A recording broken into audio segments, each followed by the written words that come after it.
Now, we also wanted to know what skills or training really best prepared you for your work.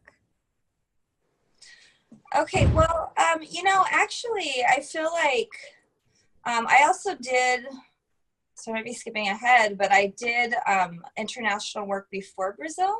And so I think I brought some skills from that as well. But I think overall, the skills in preparing me to do international work, I would think would involve mainly having human skills, being able to communicate and really identify with different culture, being open and flexible with your colleagues in terms of what you would like to do versus what they think is a priority. Like for example, I went into Brazil kind of, wanting to do something with HIV research and reproductive health, but my actual topic of dual protection against unintended pregnancy and HIV or other STIs came from my mentor's suggestion. She thought it was a very interesting topic and encouraged me to pursue that line of research because no one had done that before. And she had access to some data sets that would help answer that question.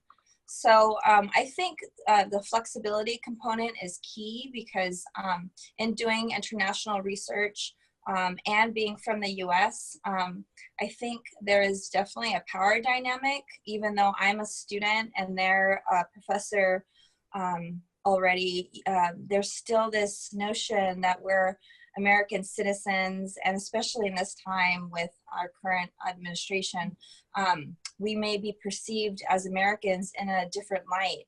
And so it's really breaking that barrier of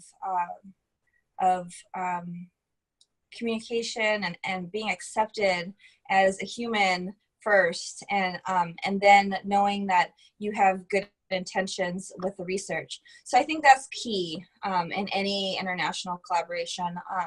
Also, that flexibility in the research topic or how the methods that will be used is important. Another one is the ability to put yourself out there. It's not a comfortable situation not to be fluent in a language. And sometimes you may just end up saying the wrong word or making a mistake, and you have to be vulnerable like that because in a certain sense they're also being vulnerable to allowing you to work with them, and so that's important. The professional networking is key. The connecting with different people. The first time I went to Brazil, I did an internship with Regina at, they call it Unicampi, the University of Campinas. And she set me up with a lot of her colleagues all over Brazil. So I was able to travel to different, I traveled to the capital and I met with some of the people that work with the National AIDS Program. I was able to travel to Rio and meet with some people that do health disparities work with women and gender, and also race and ethnicity. And I thought that was super cool.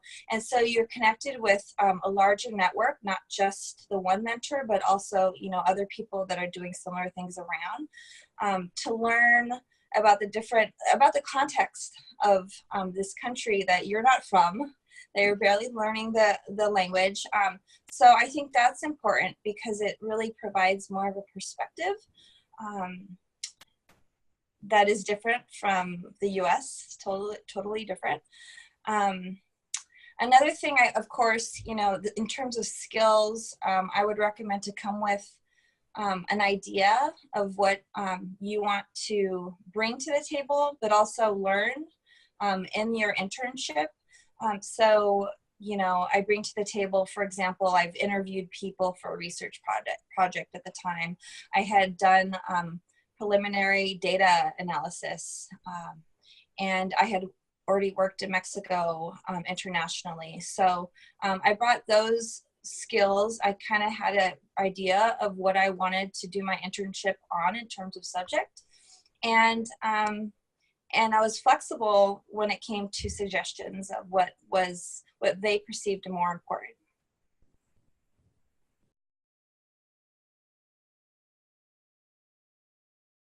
And now, how has your research evolved? That's a good question. I think my research has evolved in various aspects. I guess I'll start off with the role I've played in this research. So it started off as, an intern. And as an intern, I was working on my dissertation. So I would visit Brazil over the course of 6 years every summer and work on either papers or my dissertation and networking. So it started off in that capacity. And I have to admit, I think continuing visiting Brazil more than once and continuing showing up at the research center that I worked in, I think that was key because people started, recognizing me and remembering what my research was on. And Regina, my mentor, was kind of prideful that I kept on coming back. So she was like, "Oh, we're doing a great job." And now my role has changed to submitting grants with my collaborators to conduct new research. So it started off doing, secondary data analysis, which is analyzing already existing data from projects that had been, like surveys that had been collected. And now I'm actually submitting grants to collect new data. So as kind of like a collaborator instead of the intern. So I think in that sense it's evolved. I mean, it's been a 10-year process. So of course I hope it would evolve, but also in terms of subject matter. So I started off working on family planning and condom use, especially, and dual protection. And now I'd say my research is more focused around violence and HIV and how that affects family planning and condom use. So it's evolved. It's still kind of in the general area. And also, I think in terms of, like I mentioned, flexibility is kind of important when you're working with organizations globally and in different contexts. And I think that sort of flexibility has translated, instead of in terms of research topic, now we have grant openings and opportunities that we kind of have. In the past 2 grants that I've submitted, it's been more of a brainstorm instead of me coming with an idea that I want. It's kind of like, well, this is what the grant is asking for, and what do you think is the most pressing issue with, say, HIV prevention? And so that has been really fruitful. We just were funded with a project of doing a community-based participatory research pilot study in Sao Paulo and Porto Alegre, which is in the south of Brazil.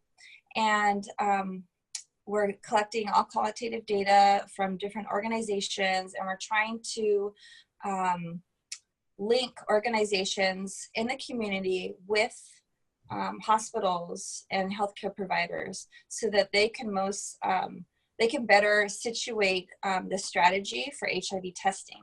So a lot of women, young women in Brazil right now, are only getting tested for HIV, getting tested positive when they're already have AIDS. And the ones that are getting tested positive for HIV are the ones that are pregnant. So both opportunities that are not ideal, because as we know, if you have HIV, you can successfully become pregnant without transmitting it to your child. But if you wait too long, you can transmit it to your child. So you definitely want to link women to care before they get pregnant with HIV. And also, if the earlier you get diagnosed with HIV, the better. Once you have AIDS, it's really hard for those HIV medications to work so that you can have a really good quality of life and a long life. So I'm excited about that. That's starting next month.